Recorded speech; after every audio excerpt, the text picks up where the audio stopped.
vamos prosseguir no nosso conteúdo de revisão, resolvendo mais alguns exercícios sobre a matéria que vimos até este momento. Veja a questão número 10 sobre leasing. Diz o enunciado: na condição de pessoa física, Lúcio contratou o leasing de seu microcomputador por um prazo de 18 meses. Pagou R$ 42,00 de IOF, Imposto sobre Operações Financeiras, relativo à transação. Ao final do contrato, optou por permanecer com o bem. Sobre essa situação, assinale o item correto entre os subsequentes. Diz a letra A: Lúcio não poderia ser arrendatário do contrato, uma vez que no Brasil, pessoas físicas não podem realizar contratos de leasing. B: Lúcio não poderia ter permanecido com o microcomputador ao final do contrato, pois nesse tipo de operação, o bem deve ser restituído ao arrendador. C: o prazo do contrato firmado por Lúcio é superior ao prazo máximo estabelecido em normas do Banco Central. D: há um equívoco no recolhimento do imposto citado na situação descrita, pois não incide IOF sobre operações de leasing. Letra E: a transação descrita não poderia ter sido realizada, pois bens sujeitos à obsolescência tecnológica não podem ser objeto de leasing.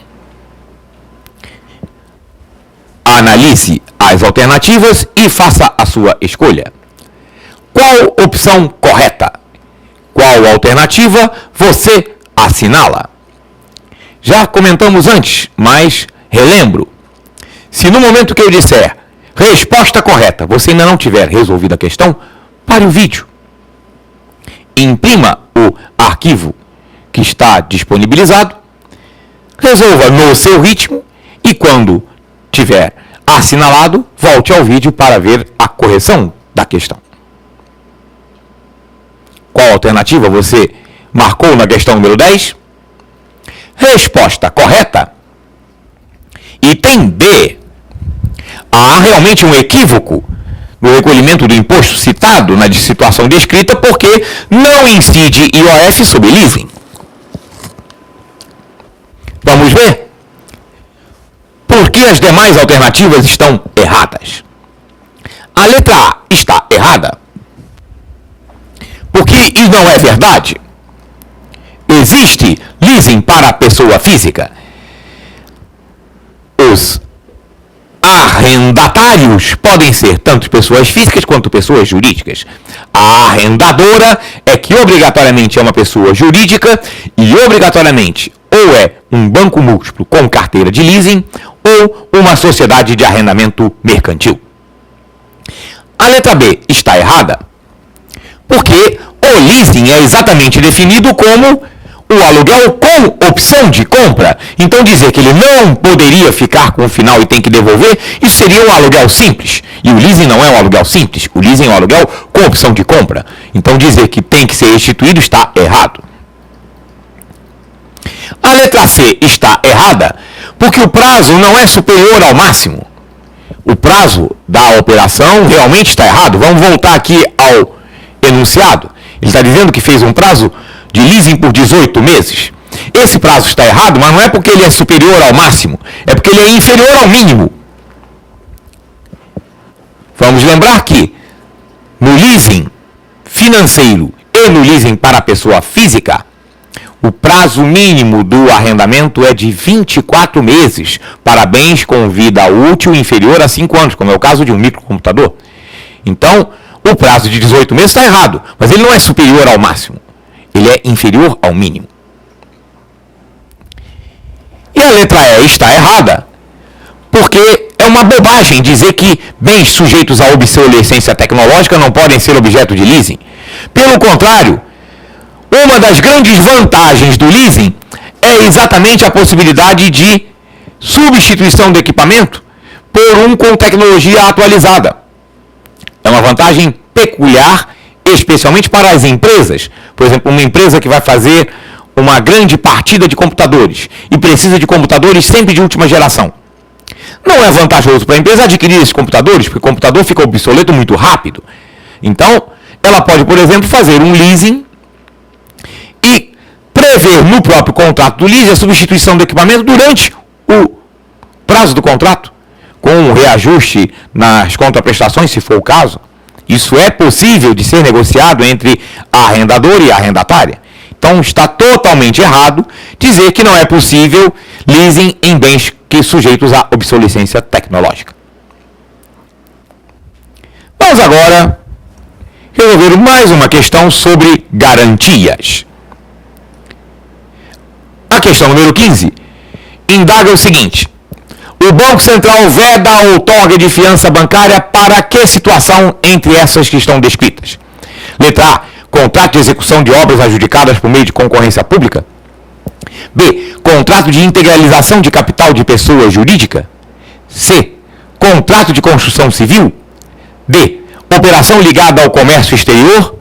Ou E, pessoa jurídica de cujo capital participem com 25% dois diretores da própria instituição financeira concedente. Analise os itens e faça a sua escolha. Qual desses itens está correto em relação ao enunciado? Qual alternativa você assinala? Resposta correta, letra E. O Banco Central veda esta situação pelo seguinte: porque é vedado conceder carta de fiança para uma pessoa jurídica se tiver um diretor do banco concedente que possua mais de 10% do capital daquela pessoa jurídica.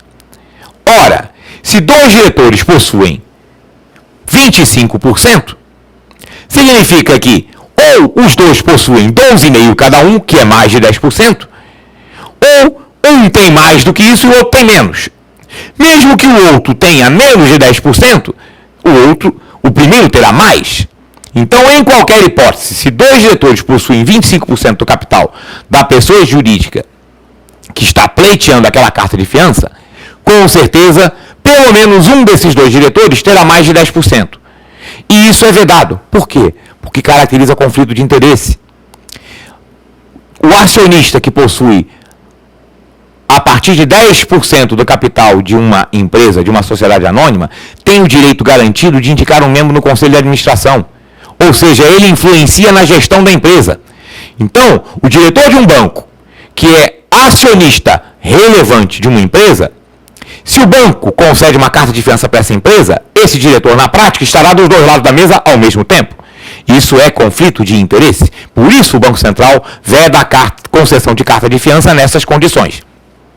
Relembrando que a concessão de carta de fiança tem que ser aprovada pela área de crédito do banco. Dependendo do tamanho da carta, tem que passar pela própria diretoria, em função do regime de alçadas que o banco tenha estabelecido. E tem um limite máximo. O total de cartas de fiança em vigor não pode ultrapassar 5 vezes o patrimônio do banco, porque é uma obrigação que o banco assume perante terceiros. As outras alternativas não são vedadas. Pelo contrário, são comuns.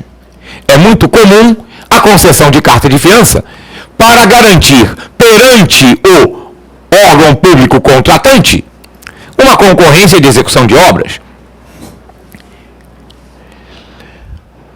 Uma empresa que se compromete a integralizar o capital de uma outra empresa pode ter como garantia da execução dessa integralização uma carta de fiança. E operações de construção civil e comércio exterior também são muito comuns de serem garantidas por carta de fiança. Então, as outras alternativas tratam de situações onde não só não é vedado, como inclusive é comum esse tipo de operação. A vedação realmente é a alternativa letra E. Vamos ver a próxima questão, que também fala de garantia. Diz o enunciado: para lastrear as operações de crédito, são aceitos diversos tipos de garantia, sendo algumas consideradas garantias reais e outras garantias fidejussórias, pessoais. A respeito das garantias, assinale o item correto. Letra A. Com a garantia real, o próprio bem fica vinculado para lastrear a operação. B. garantia fidejussória é aquela em que somente o tomador, pessoalmente, é o responsável pelo cumprimento da obrigação. Letra C. Qualquer pessoa maior de 18 anos é aceita no sistema financeiro como um garantidor. Letra D. A garantia representada pelo aval é considerada garantia real quando o avalista comprova a propriedade de bens imóveis. Qual dessas alternativas você considera correta? Qual opção você assinala? Resposta correta. Letra A. Na garantia real, o próprio bem. Garantia real é aquela garantia prestada sobre um bem. E essa é a definição de garantia real. Aquele bem que é colocado em garantia pode ser, por exemplo, por hipoteca, por alienação fiduciária, pelo penhor civil ou pelo penhor mercantil, pelo penhor industrial. Todas essas são modalidades de garantia real. E aquele bem que é colocado em garantia, ele torna-se vinculado à operação. A hipoteca de um imóvel só será baixada quando aquela dívida que o imóvel está garantido for quitada. A alienação fiduciária de um bem móvel ou imóvel, a mesma coisa. O penhor civil da Caixa Econômica. A joia só será retirada quando o contratante quitar o empréstimo que ele tomou.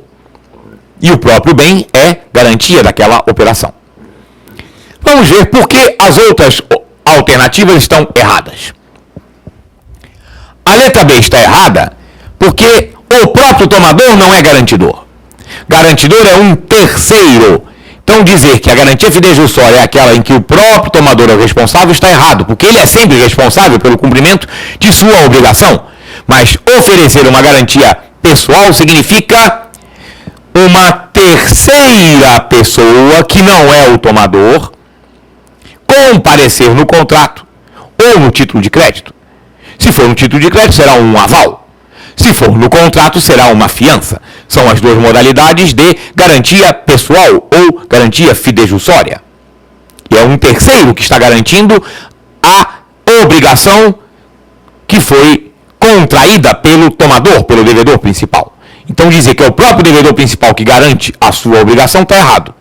Isso não é garantia. Isso é a própria obrigação em si. A letra C está errada porque não é verdade que qualquer pessoa maior de 18 anos é aceita. Ser maior de 18 anos é necessário, mas não é suficiente. Além de ser maior de 18 anos, ou seja, de ser civilmente capaz, vamos relembrar a aula anterior da parte de direito civil que comentamos, a capacidade civil. O menor de 18 anos é incapaz. Se for menor de 16, é totalmente, absolutamente incapaz. Se for entre 16 e 18 anos incompletos, é relativamente incapaz.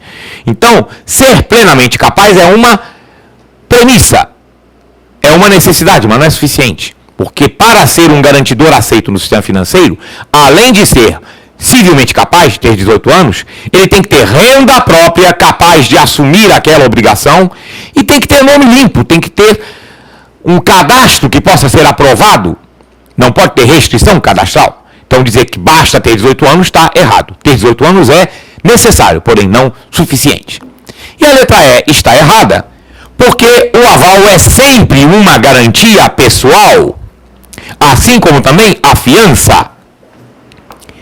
Essa alternativa às vezes confunde alguns candidatos, porque é comum que nos contratos de fiança, especialmente nos contratos de fiança para aluguel de imóveis, que é uma garantia, não é uma garantia bancária, mas é uma garantia.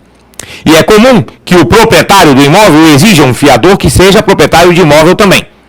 Aí fica parecendo que aquele imóvel foi dado em garantia, mas não foi. O imóvel não é a garantia é a fiança, continua sendo garantia pessoal. Apenas existe essa exigência no mercado, por quê? Porque os bens pessoais do tomador e dos garantidores, do avalista e do fiador, podem ser executados numa ação de cobrança daquela dívida. Quando a dívida é cobrada, os bens pessoais do tomador, do devedor principal e dos seus garantidores, avalistas e fiadores, entram na execução. Mas ele não entrou antes, ele não foi dado em garantia. A garantia é a assinatura do avalista ou do fiador. Então não é garantia real, continua sendo pessoal.